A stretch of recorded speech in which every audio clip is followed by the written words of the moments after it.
Takbir, takbir. Ini karena acaranya pernikahan, tadi amanat dari imam besar kita. Karena Habib Bahar ini yang paling pengalaman urusan pernikahan, saudara.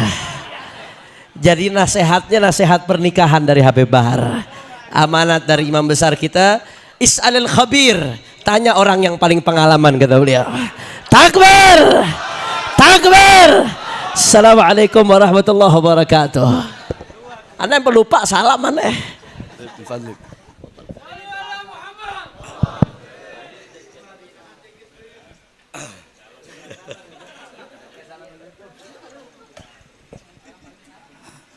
Assalamualaikum warahmatullahi wabarakatuh. Alhamdulillahil qawiyyi sultanuh al-wadihil burhanuh al-mabsut fil wujud karamuhu ihsanuh. Allahumma salli wa sallim wa barik wa karrim wa azim ala nuril anwar wa sirril asrar wa tiryakil aghyar wa miftahi babil yasar sayyidina wa maulana Muhammad Muhammadinil Mukhtar wa alihil athhar wa ashabihil akhyar adada ni'amillahi wa ifdalih, amma ba'd. Yang saya cintai, yang saya muliakan, guru kita bersama, orang tua kita, Imam Besar Al-Habib Muhammad Rizik bin Husain bin Syihab. Mudah-mudahan Allah panjangkan umur beliau, Allah sehatkan jasmani dan ruhani beliau, Allah perkuat langkahan kaki beliau di dalam berdakwah, berjuang di jalan Allah, menuntun kita semua menuju jalannya Allah subhanahu wa ta'ala. Amin, amin, ya rabbal alamin. Yang saya cintai, yang saya muliakan, segenap anak-anak mantu beliau, Al-Habib Hanif Al-Attas, Al-Habib Alwi bin Smith, Al-Habib Muhammad Al-Attas, selaku Ketua Umum Front Persaudaraan Islam. Yang saya cintai, yang saya muliakan, segenap para habaib yang lain, segenap para kiai. Tadi saya di atas ketemu dengan Kiai Haji Qurtubi. Biasa kalau kita kan tim asap, jadi di atas. Kalau di sini ini tim-tim yang nggak berasap.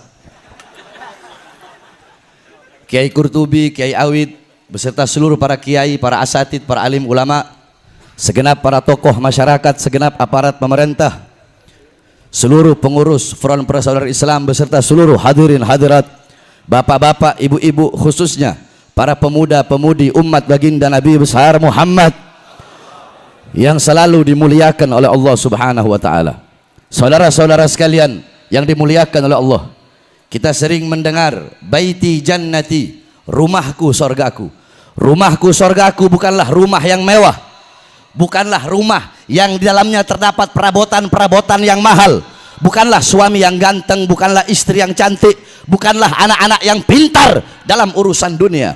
Tetapi rumahku sorgaku adalah suami yang taat kepada Allah, yang patuh kepada Allah, yang tunduk kepada Allah. Seorang istri yang soleha, alimah, abidah, zahidah, wari'ah, jayyah. Seorang istri yang ikhlas menerima kekurangan suaminya. Seorang istri yang sabar. Seorang istri yang bisa menjadi muallimah, muaddibah, mudarrisah lil abna. Seorang istri yang bisa menjadi madrasah, bisa menjadi guru, bisa menjadi ustadz, bisa menjadi pengajar, pendidik pertama bagi putra-putrinya. Anak-anak yang pintar dalam urusan akhirat, dalam urusan agama, anak-anak yang taat, yang patuh, yang tunduk kepada Allah.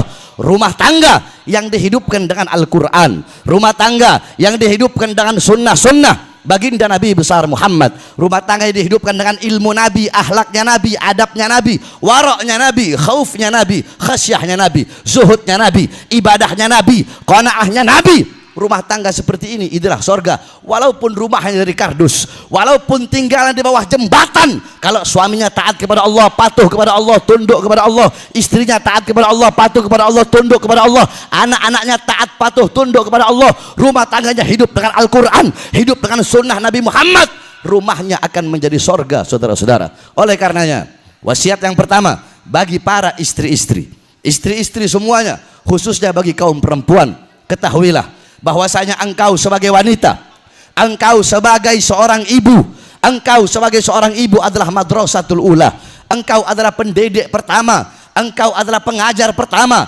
guru pertama bagi putra-putrimu. Saudara-saudara, baik buruknya anak bukan tergantung dari bapaknya. Saya tanya semuanya, anak-anak kita Lebih banyak waktu dengan siapa? Dengan kita sebagai suami atau dengan istri kita sebagai seorang ibu? Lebih banyak mana waktu anak? Lebih banyak dengan bapak apa dengan ibu? Lebih banyak dengan bapak apa dengan ibu? Saudara, baik buruknya anak tergantung daripada ibu. Yang mendidik seorang anak, terbentuknya watak seorang anak, terbentuknya sifat seorang anak, ada kebiasaan seorang anak baik atau buruk, bagus atau rusak, itu tergantung daripada ibunya. Saudara-saudara, Hadramut melahirkan para ulama, melahirkan para aulia, melahirkan orang-orang soleh. Kenapa?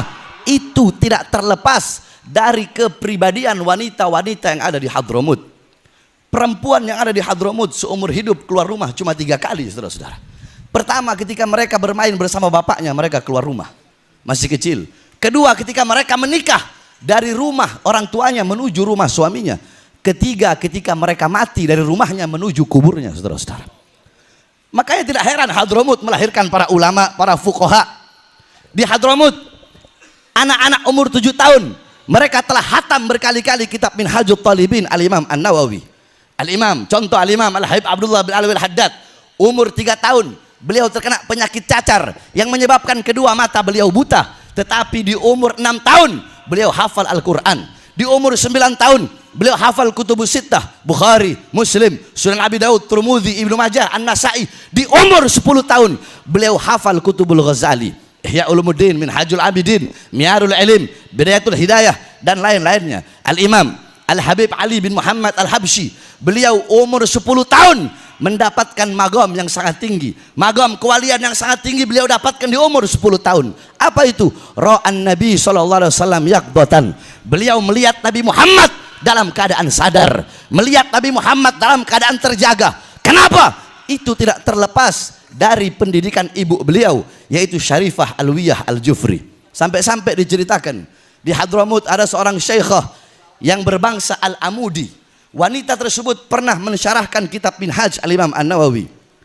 Di akhir kitabnya beliau memberikan ta'liq, memberikan komentar yang bunyinya, tolong dikasih uzur kalau ada kata-kata yang salah dalam penyarahan ini kitab. Kenapa? Karena aku mensyarahkan ini kitab dalam keadaan menyusui anak-anakku.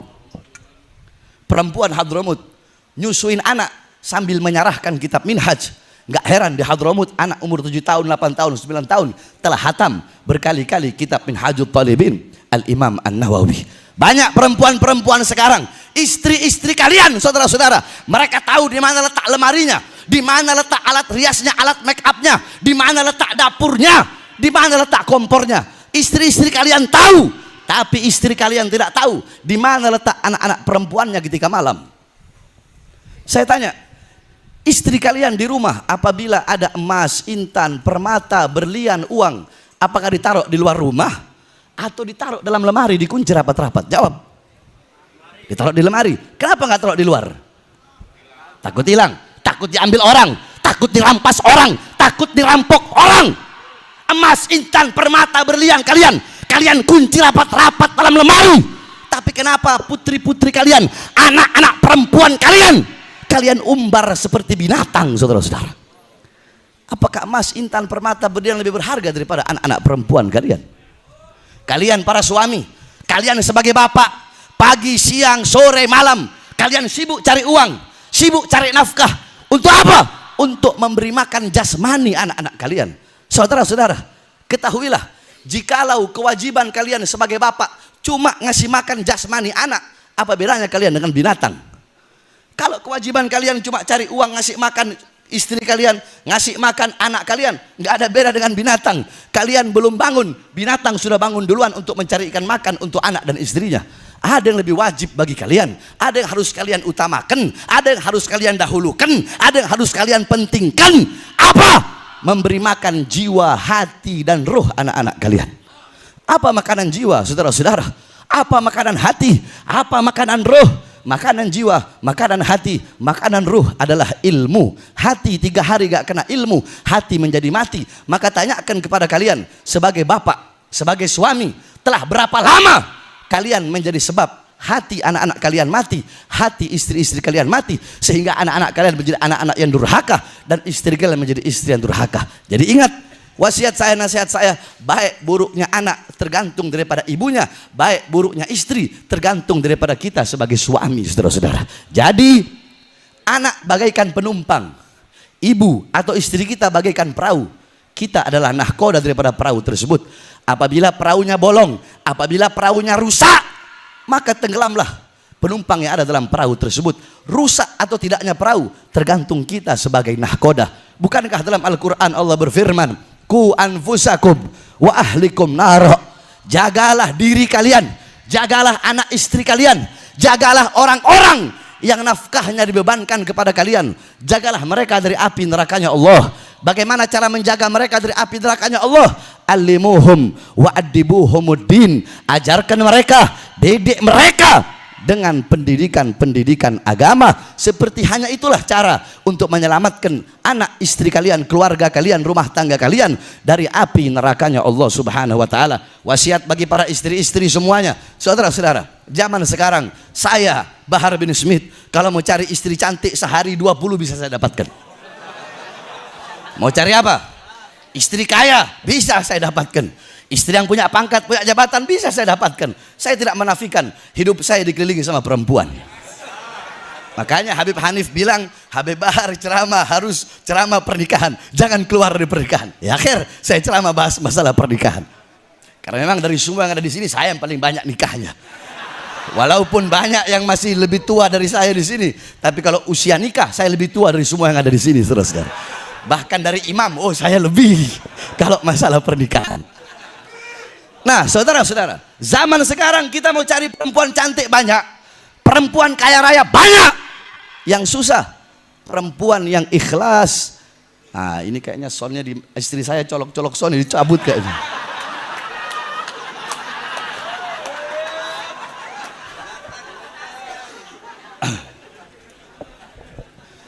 Saudara-saudara, kenapa soundnya ini? Lun, jangan dicabut Lun. Kakak lagi ceramah Lun. Saya kalau ketemu besan Habib Ahmad bin Soleh, yang tadi anak beliau Said Bagir menikah dengan putri imam besar kita, yaitu Sayyid Bagir dan Syarifah Fairuz. Kalau ketemu Habib Ahmad, pasti Habib Ahmad bilang, Beb, masih ingat nggak waktu dulu sidang?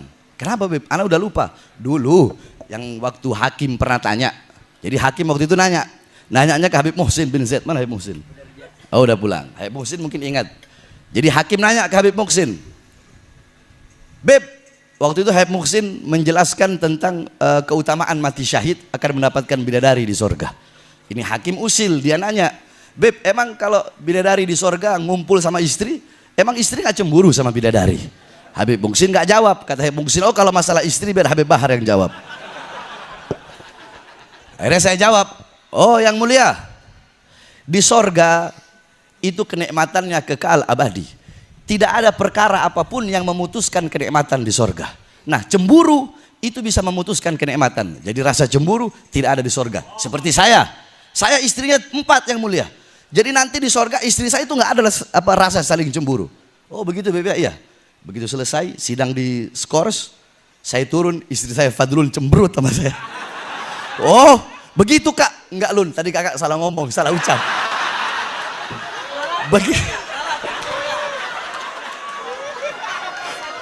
Jadi begitu sidang lagi dicabut skorsnya, sidang kami cabut skorsnya. Yang mulia saya ralat, tadi saya salah ucap. Maksud saya andaikan istri saya 4 yang mulia. Oh baik Habib. Katanya Pak Ahmad, oh rupanya habis diunyeng-unyeng sama Fadlun. Saudara-saudara, berani-beraninya kita sama istri keok. Saya, iblis saya makan. Tapi kalau sama Fadlun, Lun. Sebab sudah seperti itu seorang suami. Nah, zaman sekarang mau cari perempuan yang cantik, yang kaya, yang punya pangkat, yang punya jabatan, banyak. Yang susah mencari seorang istri yang ikhlas menerima kekurangan suaminya sebelum ikhlas menerima kelebihan suaminya.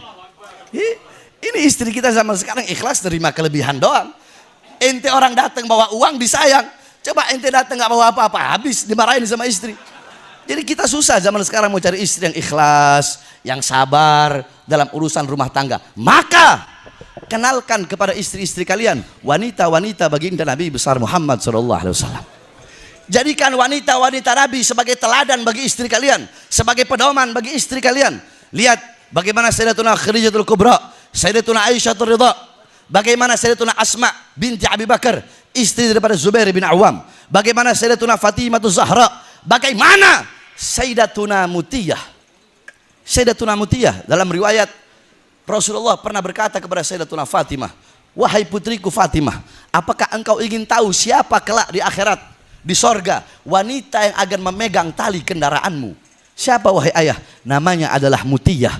Dia adalah wanita yang kelak di akhirat akan memegang tali kendaraanmu. Coba engkau lihat amal perbuatan apa, ibadah apa yang dilakukan oleh Mutiyah sehingga kelak di akhirat dia akan memegang tali kendaraanmu.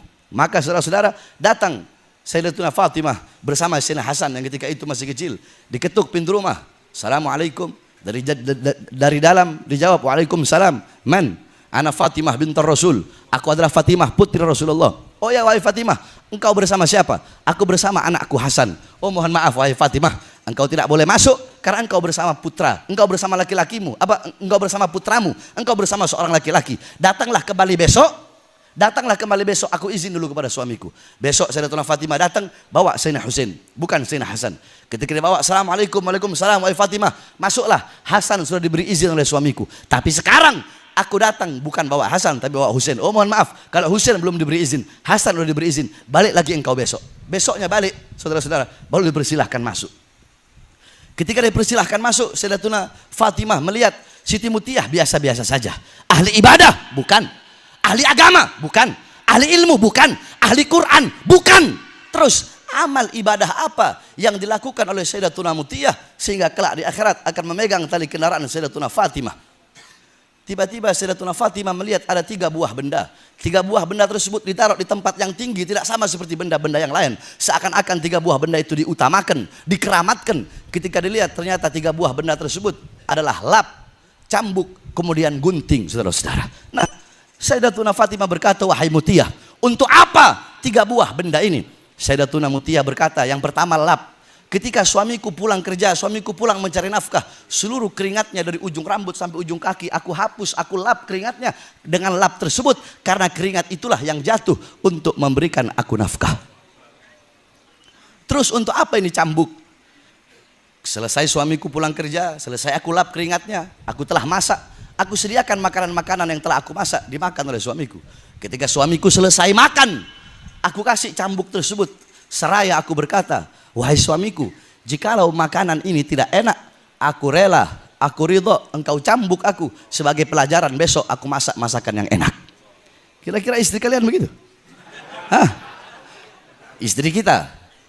Tunggu Alwi. Ini selesai, habis ini selesai. Sabar. Ini saya punya ponakan Alwi. Itu begini begitu. Saya tanya, istri kalian begitu? Oh, istrinya kita orang. Istrinya kita orang. Sayang, kurang asin, masak aja sendiri. Banyak ngomong, udah dimasakin, banyak protes. Yang ketiga, gunting. Untuk apa gunting tersebut? Gunting tersebut ketika suamiku mau tidur, aku serahkan gunting tersebut dan aku berkata, wahai suamiku, aku takut ketika engkau tidur, engkau tidak bisa bangun lagi. Maka jikalau dari tadi, semenjak engkau memejamkan matamu melihatku, semenjak engkau bangun tidur tadi, sampai sekarang engkau mau tidur, hari ini ada kata-kataku yang menyakiti perasaanmu atau tidak mengenakkan hatimu, aku rela, aku ridho, engkau potong lidahku. Karena ketaatannya kepada suami, baktinya kepada suami, karena perkara inilah kelak di akhirat Sayyidatuna Mutiyah akan memegang tali kendaraan Sayyidatuna Fatimah. Maka didik istri-istri kalian semua dengan pendidikan Nabi Muhammad, karena tidak ada pendidikan yang lebih mulia, yang lebih agung selain daripada pendidikan baginda Nabi besar Muhammad sallallahu alaihi wasallam. Mudah-mudahan semua istri kita menjadi istri yang salehah, alimah, menjadi istri yang bisa mendidik anak-anak kita dengan pendidikan baginda Nabi besar Muhammad sallallahu alaihi wasallam. Yang terakhir, saya ingin mengucapkan selamat kepada As-Sayyid Bagir Ibn Ahmad Al-Attas. Selamat, nggak bakal bisa nikah lagi, saudara-saudara.